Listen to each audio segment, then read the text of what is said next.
So hello guys, welcome back to another video. आज का ये वीडियो कॉमेड के 2022 एस्पिरेंट्स के लिए बहुत इंपॉर्टेंट रहेगा। जो भी कॉमेड के 2022 एस्पिरेंट इस वीडियो को देख रहा है वो स्टार्ट से एंड तक जरूर बने रहना। ठीक है। तो इस वीडियो में हम लास्ट की 10 डे स्ट्रेटेजी प्लान कर रहे हैं, जिससे आपका स्कोर 150 तक अप्रोच कर जाए आउट ऑफ 180। ओके। जिससे आपको आपके लिए डिजायर्ड बेस्ट कॉलेज कॉमेड के थ्रू मिल जाए। ओके।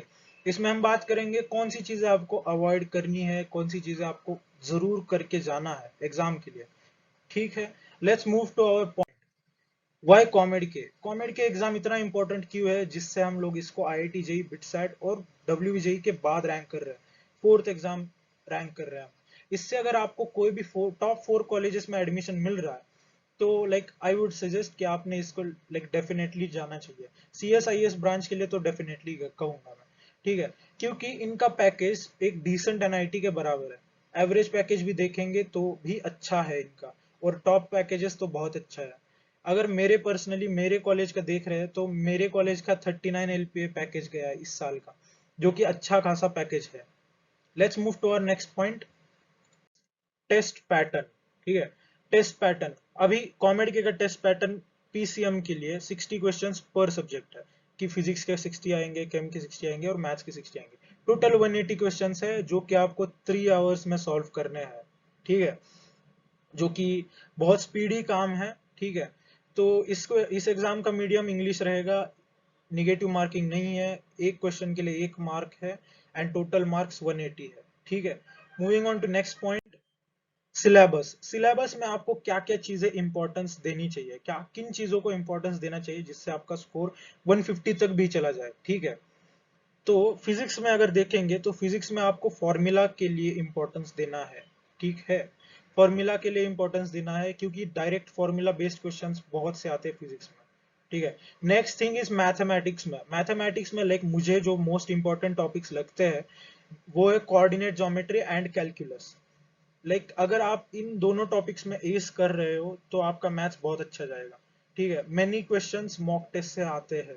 जो मॉक टेस्ट का जो पैटर्न है, उनके सिमिलर क्वेश्चंस आते हैं, स्पेशली मैथ्स में तो ज्यादातर। ठीक है। एंड ये तीनों तीनों सब्जेक्ट के लिए लागू भी होता है। ठीक है। Next is chemistry is more lot of theory. आपको ये जेई में भी रियलाइज हो गया होगा एंड हो चुका होगा। तो रिमेम्बरेंस का पार्ट है इनऑर्गेनिक और ऑर्गेनिक। ये दोनों पार्ट बहुत अच्छे से करना है एनसीईआरटी से। ठीक है। पेपर एनसीईआरटी बेस्ट आएगा केमिस्ट्री के लिए। And moving on to next point. एक कोट है, the way to get started is to quit talking and being doing. Walt Disney की तरफ से एक कोट है, जो कि आपको मोटिवेटेड रखने के लिए लाया है। ठीक है। लास्ट के 10 डेज काम की बात। तो लास्ट के 10 डेज में आपको क्या क्या करना है, तो मेरा प्लान ये है। तो according to this plan if you follow, मैं पर्सनली लास्ट के 20 डेज के लिए कंटिन्यूस मॉक टेस्ट कर रहा था।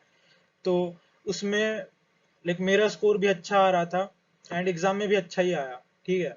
तो लास्ट के 10 डेज में आपको हर दिन एक एक क्वेश्चन पेपर सॉल्व करना है। तो 2017 से 21 तक 5 क्वेश्चन पेपर्स आपको सॉल्व करने हैं। एंड जो कॉमेड के की तरफ से ऑफिशियली जो मॉक टेस्ट आ चुके हैं, 5 मॉक टेस्ट आ चुके हैं, तो उनमें आपको हर एक मॉक टेस्ट को सॉल्व करना है। ठीक है। क्योंकि मॉक टेस्ट से सिमिलर क्वेश्चंस आते हैं, एज मैंने प्रीवियस स्लाइड्स में भी कहा है। ठीक है। तो ये रही स्ट्रैटेजी। बट इसके अपार्ट, पेपर सॉल्विंग के अपार्ट आपको क्या क्या चीजें करनी है। ठीक है। आपने जेई के लिए प्रिपेयर किया होगा, या फिर नीट के लिए, या फिर कोई भी अदर कॉम्पिटेटिव एग्जामिनेशन के लिए प्रिपेयर किया होगा।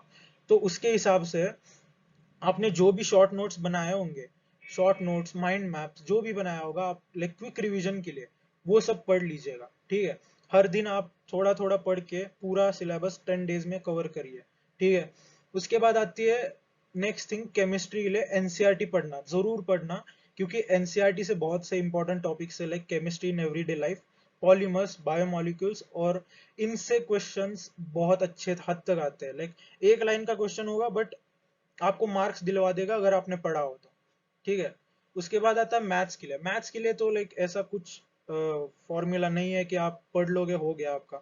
मैथ्स के लिए बस प्रैक्टिस इंपॉर्टेंस रखती है। एंड अगर आप हर दिन 60 क्वेश्चन सॉल्व कर रहे हो, एक पेपर सॉल्व कर रहे हो, उसमें 60 क्वेश्चन है, तो 60 से अपार्ट आपको जो उसमें कमजोरी लगी आपकी, उसके ऊपर ज्यादा प्रैक्टिस करना एंड उस दिन ही खत्म करने की कोशिश करना, क्योंकि नेक्स्ट डे आपको नेक्स्ट न्यू स्टार्ट करना है न्यू पेपर को लेके, ठीक है।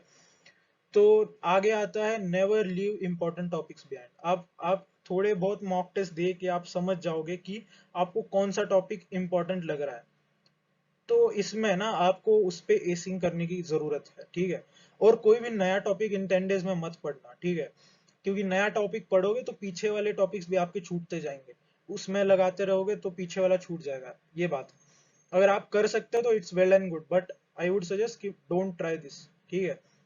एंड एग्जाम में ऐसा लाइक अगर अगर आप घर में भी सॉल्व कर रहे हो एग्जाम, या फिर अपने कोचिंग में सॉल्व कर रहे हो, तो एग्जाम में लाइक ऐसे मान के चलो ये आपका फाइनल एग्जाम ही है, ठीक है।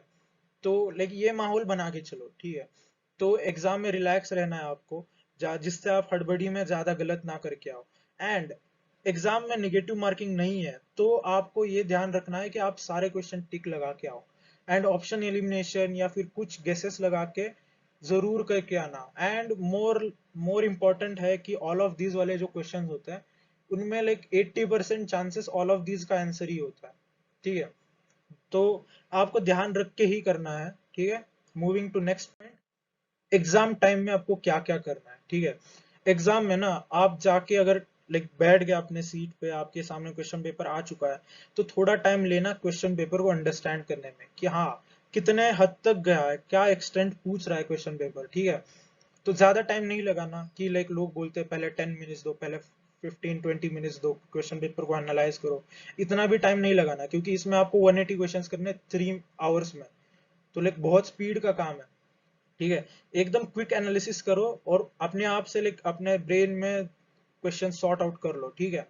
उसके बाद हम लाइक आप जो क्वेश्चन आता है वो करोगे, एंड जो क्वेश्चन नहीं आता वो कर छोड़ दोगे, ठीक है। एंड में उन क्वेश्चंस को आप रिव्यू करोगे कि लाइक आपको ये नहीं आया तो इसका आंसर ये हो सकता है, इसका आंसर ये हो सकता है, लाइक गेसेस करो। या फिर लाइक आपको जो भी ट्रिक्स आते हो, आपने अभी तक जेई के लिए किया हो, अभी तक जो भी कॉम्पिटिटिव एग्जाम के लिए किया हो, वो सारे ट्रिक्स के लिए आप अप्लाई करो, ठीक है। नेक्स्ट थिंग आती है समरी। इस वीडियो में लाइक समरी में मैं क्या कहना चाहूंगा कि आपके जो शॉर्ट नोट्स है वो रिवाइज करो, एनसीईआरटी थरोली पढ़ो, प्रैक्टिस फॉर मैथ्स, मैथ्स के लिए बहुत इंपॉर्टेंट करो, प्रैक्टिस करो।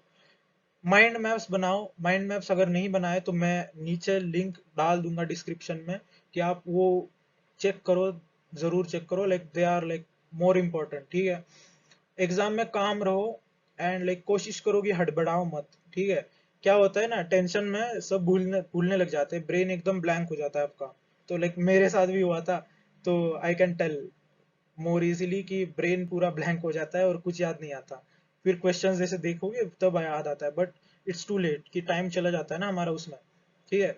तो इसको अवॉइड करो, and best of luck for your exam. And also जो भी इस वीडियो को देख रहा है, लाइक करो, follow us on Instagram, channel को सब्सक्राइब करो, ठीक है।